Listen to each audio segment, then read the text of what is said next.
الظلام يجيبني عين الخيال بي وخطير يقدر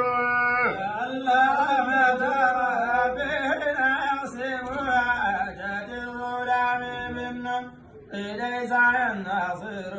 تأتي بموهبة الوهاب وأجلة تأتي بما لم يناسج ولا عمر سعد المرء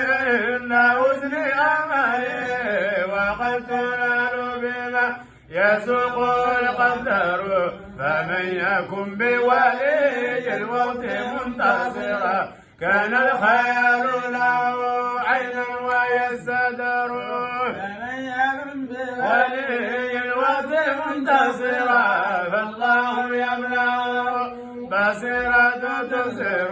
ومن يكن بولي الله نصرته فالله حفيظ